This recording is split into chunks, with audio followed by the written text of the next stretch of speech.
여호수아 4장 1절부터 24절입니다. 온 백성이 모두 요단강을 건넜을 때에 주님께서 여호수아에게 말씀하셨다. 너는 백성 가운데서 각 지파마다 한 사람씩 12사람을 뽑아서 세워라. 그리고 그들에게 제사장들의 발이 굳게 선 그곳 요단강 가운데서 돌 12개를 가져다가 오늘 밤 그들이 머무를 곳에 두라고 하여라. 여호수아는 이스라엘 자손 가운데서 각 지파마다 한 사람씩 세운 그 12사람을 불러서 그들에게 말하였다. 주 당신들 하나님의 언약궤 앞을 지나 요단강 가운데까지 들어가서 이스라엘 자손의 지파 수대로 돌 하나씩을 각자의 어깨에 메고 오십시오. 이것이 당신들에게 기념물이 될 것입니다. 훗날 당신들 자손이 그 돌들이 지닌 뜻이 무엇인지를 물을 때에 주님의 언약궤 앞에서 요단강 물이 끊겼다는 것과 언약궤가 요단강을 지날 때에 요단강 물이 끊겼으므로 그 돌들이 이스라엘 자손에게 영원토록 기념물이 된다는 것을 그들에게 말해 주십시오. 그래서 이스라엘 자손은 여호수아가 명령한 대로 하였다. 그들은 주님께서 여호수아에게 말씀하신 대로 이스라엘 자손의 지파 수에 따라 요단강 가운데 돌 12개를 메고 나와서 그들이 머무르는 곳까지 가져다가 그곳에 내려놓았다. 여호수아는 요단강 가운데 언약궤를 메었던 제사장들의 발이 머물렀던 곳에 다른 12개의 돌을 세웠다. 그 돌들이 오늘까지 거기에 있다. 주님께서 여호수아를 시켜 백성에게 명령하신 일, 곧 모세가 여호수아에게 지시한 일이 그대로 다 이루어지기까지 궤를 맨 제사장들이 요단강 가운데 서 있었다.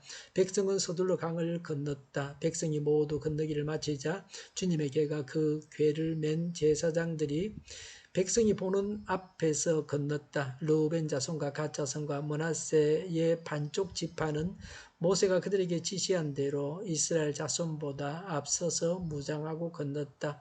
약 4만 명이 되는 이들은 무장을 하고 주님 앞에서 전투를 벌이려고 여리고 평원으로 건너갔다.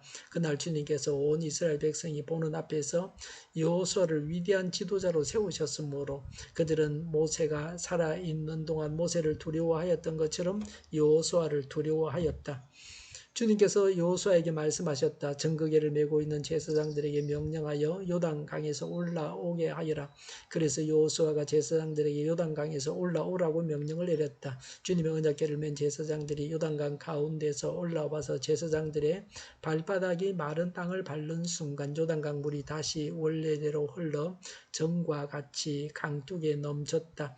백성이 첫째 달 열흘에 요단강을 건너 여리고 동쪽 변두리 길갈에 진을 쳤다. 여호수아는 요단강에서 가져온 돌 12개를 길갈에 세우고 이스라엘 자손에게 이렇게 말하였다. 당신들 자손이 훗날 그 아버지들에게 이 돌들의 뜻이 무엇인지를 묻거든 당신들은 자손에게 이렇게 알려주십시오. 이스라엘 백성이 요단강을 마른 땅으로 건넜다. 우리가 홍해를 다 건널 때까지 주 우리 하나님이 우리 앞에서 그것을 마르게 하신 것과 같이 우리가 요단강을 다 건널 때까지 주 우리 하나님이 요단 강물을 마르게 하셨다. 그렇게 하신 것은 땅의 모든 백성이 주님의 능력이 얼마나 강하신가를 알도록 하고 우리가 영원토록 주 우리 하나님을 경외하도록 하려는 것이다. 아멘. 18절에 제사장의 발바닥이 마른 땅을 밟는 순간 요단 강물이 전처럼 다시 강두에 흘러 넘쳤습니다. 이 일이 우연한 일이 아니었습니다. 이스라엘 백성들이 건너가라고 하나님이 베푸신 기적이었습니다. 요사이도 강물이 끊어지고 사람들이 물 한가운데 마른 땅에 서는 일이 일어납니다.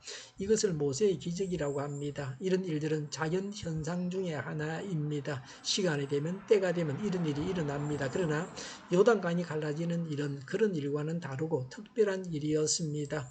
기념물을 세웠습니다. 8절에 요단강 가운데 돌 12개를 가져다가 20절에 그들이 진을 치고 있었던 길갈에 세웠습니다. 길갈은 요단강에서 8km 떨어진 곳입니다. 9절에 요단강 가운데 제사장들의 발이 머물렀던 곳에도 12개의 돌을 세웠습니다. 이렇게 돌을 세운 목적은 6절과 7절에 후손들에게 요단강 물이 끊겼다는 것을 알리고 기념하는 것입니다. 23절에 하나님께서 홍해를 다 건널 때까지 홍해를 마르게 하신 것 같이 요단강을 건널 때 요단강을 마르게 하셨습니다. 하나님으로부터 받은 은혜를 잘 간직해야 합니다. 은혜를 받는 것보다 더 중요한 것은 받은 은혜를 간직하는 것입니다. 우리는 받은 은혜를 잘 간직하고 있습니까? 교회 안에는 은혜를 받은 사람들이 꽤나 있습니다. 그러나 은혜 가운데 살아가는 사람은 적습니다. 받은 은혜를 잘 간직해야 합니다. 받은 은혜를 쏟아버리지 말아야 합니다. 우리가 성찬식을 하는 것도 하나님의 은혜를 기념하는 것입니다. 자주 성찬식을 해서 예수님의 죽으심을 기념해야 합니다. 매주일 성찬식을 해야 합니다. 우리는 이웃에게 간증할 기념물이 있습니까? 남에게 간증하고 나누어야 합니다. 이렇게 할 때에 듣는 사람도 은혜를 받고 풍성해집니다. 기념하게 하는 궁극적인 목적이 무엇입니까? 24절에 땅의 모든 백성이 주님의 능력이 얼마나 강한가를 알도록 하는 것입니다. 사람은 하나님도 모르고 하나님의 능력도 모릅니다. 그래서 하나님의 능력이 나타나지 않는 것입니다. 그래서 풍성한 삶을 살지 못하는 것입니다. 성경을 통해서 하나님의 능력을 알아야 합니다. 24절에 우리가 영원토록 하나님을 경외하도록 하려는 것입니다. 대를 이어서 영원히 경외하게 하는 것이 하나님의 뜻입니다. 14절에 그날 주님께서 백성이 보는 앞에서 여호수아를 위대한 지도자로 세우셨습니다. 그래서 백성들은 여호수아를 두려워하였습니다. 모세를 두려워하였던 것처럼 하였습니다. 여호수아가 지도자로서 권위를 가지게 했습니다. 지도자에게는 권위가 있어야 합니다. 이런 권위가 없는 것이 문제입니다. 예수님은 죽은 자도 살리셨습니다. 예수님께서 원하시는 대로 다 되었습니다. 우리에게 하나님의 능력이 나타나는 권위가 있어야 합니다. 이런 권위를 주십사고 간구해야 합니다. 자녀가 부모를 두려워해야 합니다. 사람도 하나님을 두려워하면서 바른 길을 가야 합니다. 경건한 두려움이 있어야 합니다. 교회 지도자를 두려워하는 이런 권위가 있어야 합니다. 그래야 교회가 든든히 세워져 나갑니다. 세상이 두려워하는 교회가 되어야 합니다. 15절에 주님께서 여호수아에게 말씀하셨습니다. 16절에 제사장들이 올라오게 하라. 17절에 여호수아가 제사장들에게 그대로 명령했습니다. 이스라엘 백성들은 철저하게 하나님의 지시를 따랐습니다. 그냥 백성이 다 건너고 나면 봐서 알아서 제사장들이 건너오면 될 터인데 하나님의 명령대로 했습니다. 철저하게 하나님 말씀을 따라야 합니다. 그래야 하나님의 기적을 경험할 수 있습니다. 하나님은 지휘체계를 분명하게 하셨습니다. 하나님은 여호수아에게 말씀하시고 여호수아가 제사장들에게 명령하게 하셨습니다. 여호수아를 지도자로 세우시고 그 백성을 약속의 땅에 이끌고 가시겠다는 하나님의 뜻이 담겨져 있습니다. 오늘날도 하나님은 하나님께서 세우신 자들을 통해서 일하시기를 원하십니다.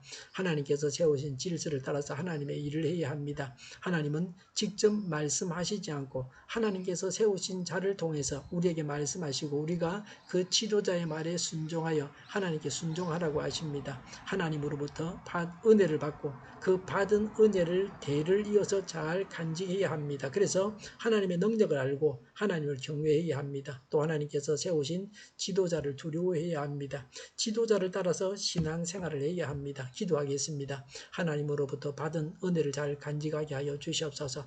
하나님의 능력을 알고 하나님을 경외하게 하여 주시옵소서. 하나님께서 세우신 지도자를 두려워하게 하여 주시옵소서. 지도자를 따라서 살아가게 하여 주시옵소서. 오늘보다는 내일이 더 낫게 하여 주옵소서.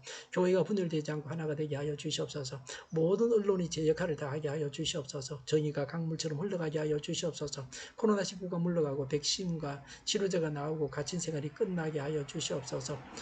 우리 통일교회가 만구는집하게 하여 주시옵소서. 예수 이름으로 명하노니 모든 병만은 물러가고 몸의 모든 부분들을 온전하게 될지어다. 신유의 기적을 베푸셔서 지금도 저희의 질병을 고쳐 주시옵소서. 코로나19로 신음하는 모든 자들을 고치시고 온전케 하여 주시옵소서. 저희와 교회와 이 나라의 민족을 불쌍히 여겨 주시옵소서. 하나님께서 기뻐하시는 나라가 되게 하여 주시옵소서. 오늘도 하나님 안에서 차고 넘치는 삶, 복된 삶을 살게 하여 주시옵소서. 좋으신 하나님을 찬양하면서 예수님의 이름으로 기도하옵나이다. 아멘.